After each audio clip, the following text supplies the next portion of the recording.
என்னாகமத்தின் புஸ்தகம் 12ஆம் அதிகாரம் 7வது வசனம் சொல்லுகிறது, என் தாசனாகிய மோசேயோ அப்படிப்பட்டவன் அல்ல, என் வீட்டில் எங்கும் அவன் உண்மை உள்ளவன். இந்த சம்பவம் நம்ம எல்லாருக்கும் தெரிஞ்ச ஒரு சம்பவம் தான். என்ன அப்படின்னு கேட்டால், மோசேயை குறித்து ஆரோனும் மிரியாமும் சில வார்த்தைகளை பேசுகிறாங்க.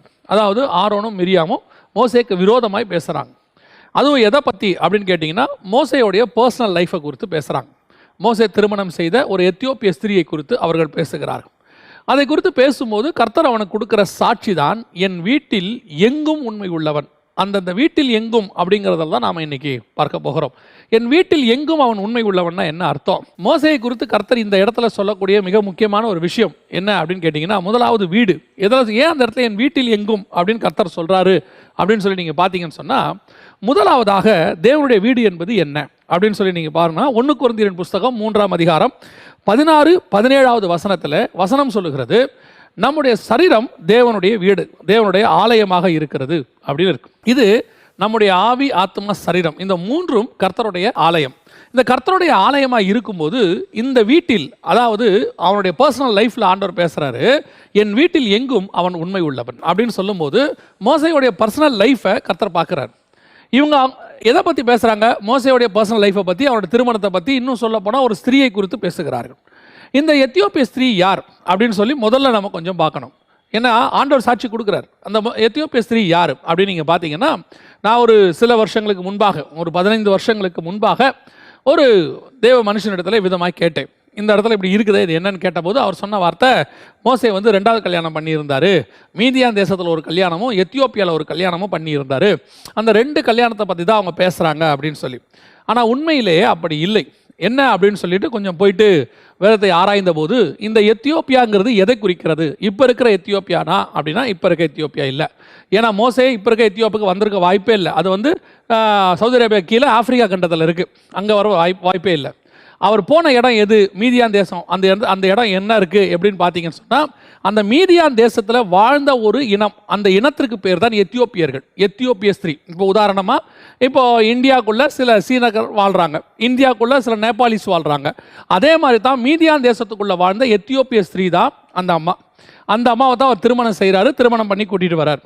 ஆனால் இவங்க பேசக்கூடிய காரணம் என்ன? எதை பற்றி? 2வது திருமணமா அப்படின்னா அப்படி அல்ல. அவங்க எதை பற்றி பேசுகிறாங்கன்னா, மோசே என்னமோ மலைக்கு போகிறாரு, கீழே வராரு, தேவன் நியாயப்பிரமாணம் கொடுத்தாருன்னு சொல்கிறாரு, பிரமாணத்தை எழுதுறாரு, தண்டனை கொடுக்குறாரு, எல்லாம் செய்கிறாரு.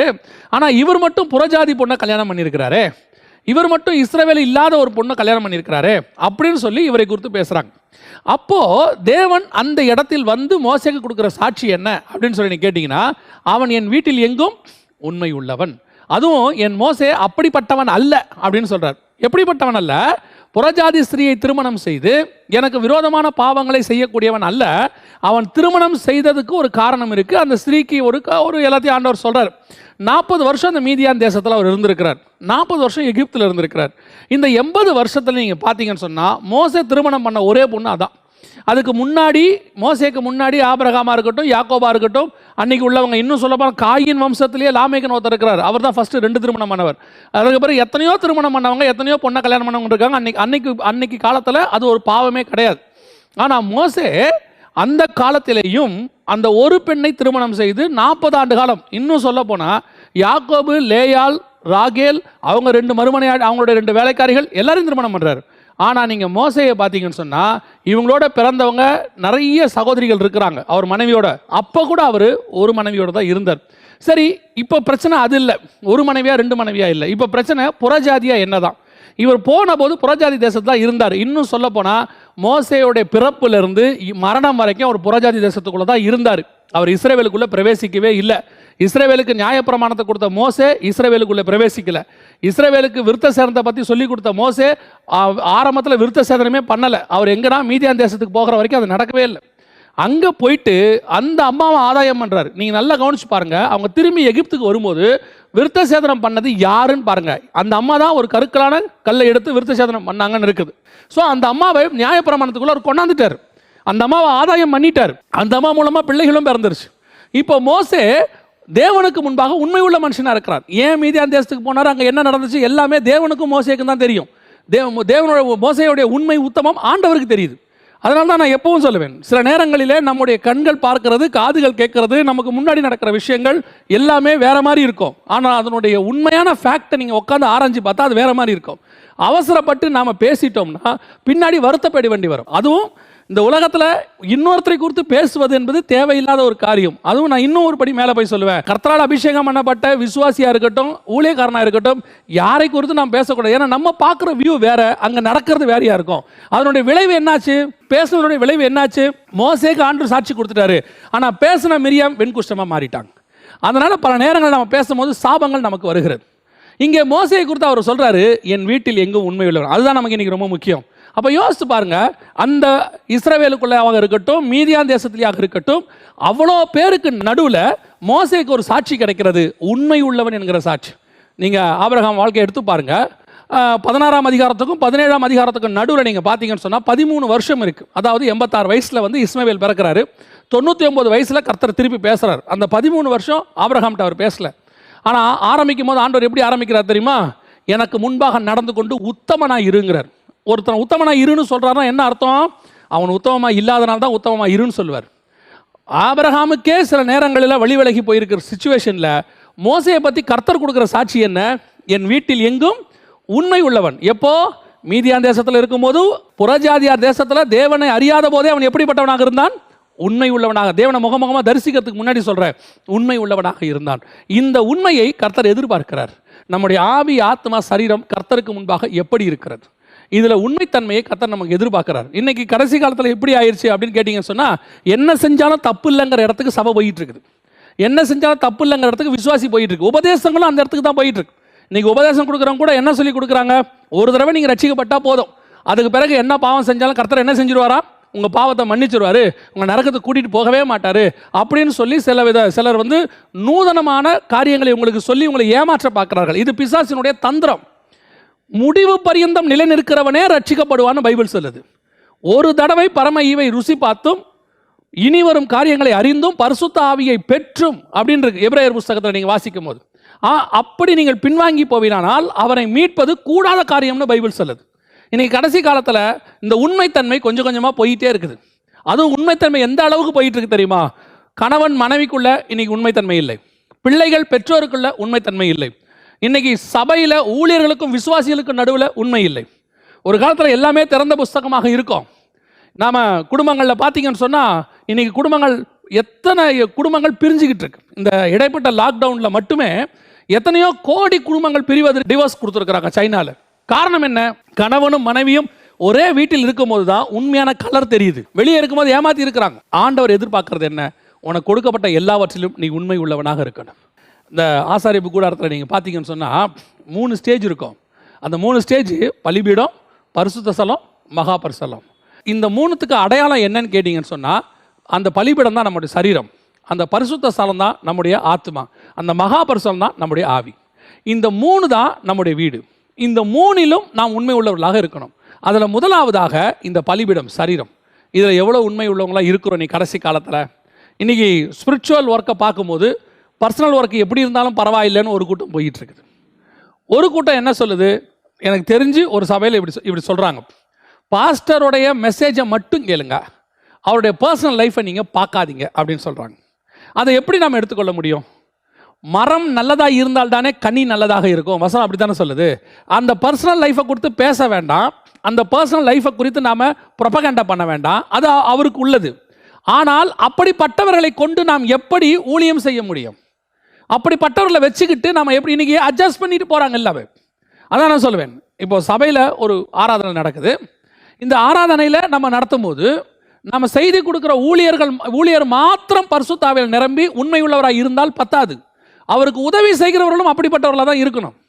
அப்படி இருந்தால்தான் ஆராதனை மகிமை உடையதாக இருக்கும். ஆராதனையில் வாசிக்கிறவன், சினிமாவில் வாசிக்கிறவனோ, போயிட்டு திருவிழாக்களில், கோயில்களில், கச்சேரியில் வாசிக்கிறவனோ, மற்றவனையும் கூட்டு வந்து இங்கே உட்கார வச்சு அவர் நல்லா வாசிப்பார், அதில் எந்த மாற்று கருத்தும் இல்லை. ஆனால் அவரை வச்சுக்கிட்டு ஒரு நல்ல ஆவிக்குரிய போதகரையே நான் சொல்கிறேன், நல்ல ஆவிக்குரிய போதகராக இருந்து இப்படிப்பட்ட ஆட்களை டேலண்ட்டுக்காக நீங்கள் சேர்த்துக்கிட்டீங்கன்னா உங்கள் பாடல் நல்லா இருக்கும், கேட்கறதுக்கு நல்லா இருக்கும், ஆனால் உங்கள் பாடலில் உண்மைத்தன்மை இருக்காது. காரணம் என்ன தெரியுமா? அங்கே ஆவியானவர் இருக்க மாட்டார். ஆவியானவர் ஒரே நேரத்தில் 2 ஊத்து வராது. எனக்கு தெரிஞ்சு என்னுடைய பர்சனல் லைஃப்லேருந்து நான் சொல்லுவேன், வாசிக்க தெரிஞ்சு ஒரு ஆவிக்குரியவனை வச்சு வாசிக்கிறது நல்லது. அல்லது ஆவியில் அல்லாமல் மாம்சத்துக்கு உலகத்துக்கு வாசிக்கிறவனை வச்சு என்னதான் டேலண்ட் உள்ளவனா இருந்து அவனை வச்சு வாசிக்கிறத விட இசையே இல்லாமல் பாடுறது நல்லது. அதுதான் உண்மை. கர்த்தர் பார்க்குறாரு. இன்னைக்கு நீங்கள் புல்பீட்டில் ஏறி நிற்கிறீங்களே, நமக்கு கீழே உட்காந்து கேட்குறவங்க ஒரு 500 பேர், 1000 பேர், 2000 பேர், அது what ever it is crowd இருக்குது. உங்களை நம்பி வந்து உட்காந்துருக்குறாங்க. அந்த உட்காந்தவங்களுக்கு நீங்கள் உண்மை உள்ளவங்களா இருக்கிறீங்களா? அவங்க நாளைக்கு ஒரு 2000 பேர் உட்காருவாங்களே, என்னுடைய வசனத்தை கேட்க வர்றாங்களே, முந்தின நாள் காத்திருந்து இந்த 2000 பேருக்கு சாப்பாடு ப்ரிப்பேர் பண்ணி நான் கொடுக்கணுமே, ஒரு ஆவிக்குரிய சாப்பாடு கொடுக்கணுமே, ஒரு உண்மை இருக்காதுல்ல. இருக்கிற இடத்துல பழைய ஒரு டைரியை பிரிட்டி இருக்கிற எடுத்துக்கிட்டு வந்து பிரசங்க. ஆனால் எத்தனை பரிசுத்தவான்கள் தெரியுமா? ஒவ்வொரு நாளும் காத்திருக்கிறார்கள், ஒவ்வொரு நிமிஷமும் காத்திருக்கிறாங்க. அந்த சனிக்கிழமையில் போய் உட்காந்து தேவ சமூகத்தில் கரங்களை உயர்த்தி, ஆண்டவரே வார்த்தைகளை கொடுங்கப்பா, நாளைக்கு வரக்கூடிய ஜனங்களுக்கு நான் என்ன கொடுக்கணும்னு கேட்டு கொடுக்குறாங்க பாருங்க. அதுக்கு பேர் தான் உண்மை. அந்த உண்மை தான் கர்த்தர் எதிர்பார்க்கிறாரு. உன்னை நம்பி ஒரு இத்தனை 50 பேரை கொடுத்துருக்கிறாரு, 200 பேரை கொடுத்துருக்கிறாரு. அந்த 200 பேருக்கு நான் உண்மை உள்ளவனா இருக்கிறேன்னா, அதே மாதிரி தான் விசுவாசிகளுக்கும் உன்னை நம்பி ஒரு ஊழியக்காரனை கொடுத்துருக்கிறார். உனக்காக ஜெபிக்கிறதுக்கு, உங்களுக்காக எல்லாம் பண்ணுறதுக்கு ஒரு ஊழியக்காரர் கொடுத்துருக்கிறார். அந்த ஊழியக்காரருக்கு நீங்கள் உண்மை உள்ளவர்களாக இருக்கிறீங்களா? உங்களுக்கு கொடுக்கப்பட்ட குடும்பத்துக்கு, கொடுக்கப்பட்ட பணத்துக்கு, கொடுக்கப்பட்ட வேலைக்கு, உங்களுக்கு கொடுக்கப்பட்ட நேரத்திற்கு எத்தனை பேர் நேரத்துக்கு உண்மையாக இருக்கிறோம் சொல்லுங்க? பைபிள் வாசிக்கிறது என்னமோ ஒரு 1/2 மணி நேரம், ஒரு அதிகாரம் 2 அதிகாரம். ஆனால் செல்ஃபோனோட கணக்கு எடுத்து பாருங்கள், ஒரு நாளைக்கு 1 மணி நேரம் 2 மணி நேரம். இப்போ நீங்கள் யாருக்கு உண்மையாக இருக்கிறீங்க? செல்ஃபோனுக்கா தேவனுக்கா? ஜெபம் பண்ணுறது ஒரு 1/2 மணி நேரம் 3/4 மணி நேரம். ஆனால் ஒரு நாளைக்கு உட்காந்து ஃபேஸ்புக்கில், யூடியூப்பில், இன்டர்நெட்டில் டைம் ஸ்பெண்ட் பண்ணுறது 2 மணி நேரம் 2.5 மணி நேரம் உட்காந்து அப்படியே பார்த்துக்கிட்டு இருக்கிறோம். இப்போ நம்ம யாருக்கு உண்மையாக இருக்கிறோம்? தேவன் உனக்கு 24 மணி நேரம் கொடுத்தாரு. அந்த 24 மணி நேரத்தில் இந்த லாக்டவுனில் உங்களை சுத்திகரிக்கிறதுக்கு, உருவாக்குறதுக்கு தான் ஆண்டவர் இதை கொடுத்துருக்காரு. இந்த நேரத்தை இதில் உட்காந்து நம்ம சுத்திகரிக்கப்பட்டிருக்கிறோமா, உருவாக்கி இருக்கிறோமா, அல்லது இந்த நேரத்தை என்டர்டைன்மெண்ட் பண்ணி அதில் செலவிட்டு தேவனுக்கு உண்மை உள்ளவங்களா மாறி இருக்கிறோமா? ஆண்டவர் சொல்றாரு, என் தாசனாகிய மோசே எனக்கு உண்மை உள்ளவன். 40 நாள் கிடைச்சா போதும், சாப்பாடு தண்ணி இல்லாமல் நிற்பானாமா வந்து. அதை பற்றி அவன் கவலையே படலையாமா. நம்மளை இன்னைக்கு ப்ரேயர், ஒரு ஃபாஸ்டிங் ப்ரேயர்னு சொன்ன உடனே காலையிலே ரெடி பண்ணிடுறோம். 9 மணிக்கு டீ, 11 மணிக்கு ஜூஸு, 2 மணிக்கு சூப்பு, சாயங்காலம் முடிக்கும் போது டீ, எல்லாம் முந்தின நாளே ப்ரிப்பேர் பண்ணிக்கிறோம். நாளைக்கு ஃபாஸ்டிங் ப்ரேயர். இரவும் பகலும் 40 நாள் புசியாமலும் குடியாமலும் தேவ சமூகத்தில் காத்து உட்கார்ந்துருந்தா பாருங்க. அதனால தான் அவன் மோசே, அதனால தான் அந்த சாட்சி. உங்களை பற்றி என்னை பற்றி ஆண்டவர் சாட்சி கொடுக்க முடியுமா? காத்திருக்க முடியுமா? நம்ம என்ன செஞ்சிட்டு இருக்கிறோம்? இன்னைக்கு நம்ம ஆவிக்குரியவங்க தான், ஆனால் உண்மையாக இருக்கிறோமா? அதான் முக்கியம். உண்மை உள்ள மனுஷன் பரிபூர்ண ஆசீர்வாதங்களை பெறுவான். ஆண்டவர் நமக்கு கொடுத்த எல்லாத்துலேயும் உண்மை இருக்கணும். குடும்பத்துக்கு உண்மையாக இருக்கணும், பணத்துக்கு உண்மையாக இருக்கணும், நேரத்துக்கு உண்மையாக இருக்கணும். கொடுக்கப்பட்ட வேலைக்கு ஆண்டவர் உங்களுக்கு வேலை கொடுத்தாரு, அந்த வேலைக்கு நீங்கள் உண்மையாக இருந்திருக்கிறீங்களா? சிலர்லாம் பார்த்தீங்கன்னா சில காரணம் சொல்லுவாங்க, ஆச்சரியமாக இருக்கும். ஒரு போஸ்ட் ஆஃபீஸுக்கு போயிருந்த போது அங்கே போனால் எல்லோரும் லைனில் நிற்கிறாங்க. அந்த ஒரு ஸ்டாம்ப் வாங்குற இடத்துல நாங்களும் லைனில் நிற்கிறோம். பார்த்தா லைன் மூவே ஆகலை. என்ன நடக்குதுன்னு போய் உள்ளே எட்டி பார்த்தா ஒரு சிஸ்டர் உட்காந்து பைபிள் வாசிக்கிட்டு இருந்தாங்க. பைபிள் வாசிக்கிட்டே இருக்கும்போது நான் தான் கேட்டேன், ஏங்க எல்லாரும் லைனில் நிற்கிறோம், நீங்கள் ரொம்ப படிச்சுக்கிட்டு இருக்கிறீங்களே? இப்போ அவங்க சொன்னாங்க, கர்த்தருக்கு முக்கியத்துவம் கொடுக்கணும், முதல்ல நாங்கள் ஆண்டவருக்கு முக்கியத்துவம் கொடுக்குறோம், பைபிள் வாசித்து தான் நான் வருவேன். வேலை நேரத்தில் உங்களை யார் பைபிள் வாசிக்க சொன்னது? காலையில் எழுந்திரிச்சு பைபிள் வாசிக்க வேண்டியது தானே? காலையில் எழுந்திரிச்சு சமைக்க தெரியுது, காலையில் எழுந்திரிச்சு புறப்பட தெரியுது, காலையில் எழுந்திரிச்சு அலங்காரம் பண்ண தெரியுது, பைபிள் வாசிக்க தெரியல. இங்கே உட்காந்து 20 பேர் உட்காந்துருக்குறாங்க, அங்கே வந்து உட்காந்து பைபிள் வாசிக்கிறது. கொடுக்கப்பட்ட வேலையில் உண்மை உள்ளவங்களாக இருங்க. தேவன் எல்லாத்திலையும் பார்க்குறாரு. இயேசு கிறிஸ்துவ 30 வருஷம் பிதா சோதிச்சு பார்த்துருக்கிறார். அவர் தாமே நம்மை போல எல்லா விதத்திலும் சோதிக்கப்பட்டு நாசரேத்தில் கொண்டு போய் வச்சிருக்கிறாங்க. நாசரேத்திலேருந்து நன்மை தோன்றுமோன்னு கேட்குற அளவுக்கு ஒரு மோசமான இடத்துல தான் அவர் இருந்தார் இயேசு கிறிஸ்து. ஆனாலும் அந்த இடத்துல அவர் உண்மை உள்ளவராக இருந்தார். அந்த உண்மை உள்ளவராக இருந்ததுனால தான் பிதா அவரை நம்பி தன்னுக்கிட்ட இருக்கிற மொத்த அதிகாரத்தையும் ஒப்படைச்சார்னு பார்க்குறோம். இன்றைக்கி நம்ம எவ்வளோ தூரம் உண்மை உள்ளவர்களாக இருக்கிறோம்? ஆவி, ஆத்மா, சரீரம் கர்த்தருக்கு முன்பாக உண்மை உள்ளதாக இருக்குதா? அதை ஆண்டவர் பார்க்குறாரு. உங்கள் ஆத்மா எதை நாடுது? பெரிய விஷயம் என்ன தெரியுமா? ஆவிக்குரியவங்க நம்ம வெளிப்படையான அல்லது பாவங்கள் செய்ய மாட்டோம். செய்கிறவங்க இருக்கிறாங்க, மறைமுகமான பாவங்கள் செய்கிறவங்க இருக்கிறாங்க. பொதுவாக ஆவிக்குரியவங்களுக்கு ஒரு பயம் இருக்கும், நம்ம செய்ய மாட்டோம். ஆனால் ஆத்மா உண்மையாக இருக்குதா? ஆத்மாவில் எப்படிங்க உண்மை? ஆத்மாவை குறித்து 2 வசனம் இருக்குது. ஒரு வசனம் சொல்லுது, என் ஆத்மா மண்ணோடு ஒட்டி கொண்டு இருக்கிறது. இன்னொரு வசனம் சொல்லுது, மான்கள் நீரோடையை வாஞ்சிப்பது போல என் ஆத்மா உண்மை வாஞ்சிக்குது. அப்போ இந்த ஆத்மாவானது மண்ணோடையும் ஒட்டி கொள்ளலாம், இந்த ஆத்மாவானது தேவனோடையும் ஒட்டி கொள்ளலாம். அப்போ இந்த மோசேயினுடைய ஆத்மா எப்படிப்பட்டதாக இருந்தது? மண்ணோடு ஒட்டி கொள்ளவில்லை, அதனால தான் வசனம் சொல்லுது, எபிரேயர் புஸ்தகம் 11ஆம் அதிகாரம் 24, 25 சொல்லுது, மோசேயை குறித்து சொல்லும்போது, பார்வோன் குமாரத்தியின் மகன் எனப்படுவதை வெறுத்து தேவ ஜனங்களோடு கூட துன்பத்தை அனுபவிக்க அவன் தெரிந்து கொண்டான், இனி வரும் பலன் மேல் நோக்கமாகி. யோசித்து பாருங்க, ஒரு பெரிய ராஜகுமாரத்தியோடைய மகன் அப்படின்னா அவனுக்கு எவ்வளோ மரியாதை இருந்திருக்கும். அதுவும் வல்லரசு, பெரிய இன்னைக்கு அமெரிக்காவில் இருக்கக்கூடியதான ட்ரம்ப்போடைய தங்கச்சி பையன்னா எவ்வளோ மரியாதை இருக்கும். ட்ரம்ப்போடைய மகளுக்கு மருமகனுக்குலாம் இன்னைக்கு என்ன மரியாதை, அதே மாதிரி ஒரு மரியாதை ராஜாவுடைய மருமகன் இவன் தங்கச்சி பையன், அவ்வளோ மரியாதை. அவன் சொல்கிறான், அதை வெறுத்து, ஏன் என் ஆத்துமா இதன்மே இச்சிக்காது, என் ஆத்துமா தேவனை தேடும், இனி வரும் பலன் மேல் நோக்கமாக்கி.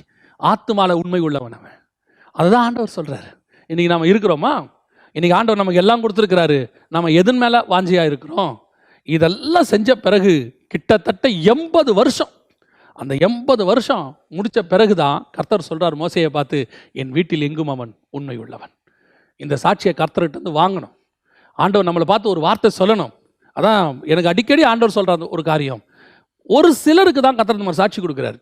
என் பிரியமான புருஷனாகிய தானியேலே, மோசே என் வீட்டில் எங்கும் உண்மை உள்ளவன், தாவீதை என் இருதயத்துக்கு ஏற்றவனாய் கண்டேன், யோபு உத்தமனும் சன்மார்க்கனும் நீதிமான் ஒருவனும் அவனை போல் இல்லையே. இந்த மாதிரி ஒரு சிலரை கொடுத்து சாட்சி கொடுக்கிறாரு. ஏனோக்கு எடுத்துக்கொள்ளப்படுவதற்கே அவனுக்கு பிரியமானவன் என்று சாட்சி பெற்றான். இந்த மாதிரி ஒரு சாட்சியை ஏதோ ஒரு இடத்துல தேவன்கிட்ட வாங்கணும். மனுஷங்கிட்ட வாங்குறது ரெண்டாவது, தேவன்கிட்ட வாங்கணும். ஒரு நாள் ஆண்டவர் நம்மளை பார்த்து அப்படி சொல்லணும், ஏதோ ஒரு இடத்துல சொல்லணும், ஏதோ ஒரு காரியத்திலேயாவது ஆண்டவர் சொல்லணுங்க. 70 வருஷம் மிஞ்சி போச்சுன்னா 80 வருஷம். இந்த 80 வருஷத்துல ஒரு தடவை கூட கர்த்தர்கிட்ட பாராட்டு வாங்கலைன்னா எப்படி இருக்கும் யோசிச்சு பாரு. அந்த வாஞ்சை நமக்கு வரணும். ஆண்டவரே, ஏதோ ஒரு இடத்துல ஒரு ஒரு ஒரு வார்த்தை, உங்கள் வாயின் வார்த்தை, இயேசுவை பற்றி சாட்சி கொடுத்துக்கிட்டே இருக்கிறாரு. இவர் என்னுடைய நேசகுமாரன், இவரில் நான் பிரியமா இருக்கிறார், கொடுத்துக்கிட்டே இருக்கிறாரு. அந்த மாதிரி நான் சொல்கிறேன். முதலாவது மோசே, அவன் கொடுக்கப்பட்ட இந்த உலக காரியங்கள் எல்லாவற்றிலும் உண்மை உள்ளவனாக இருந்தான்.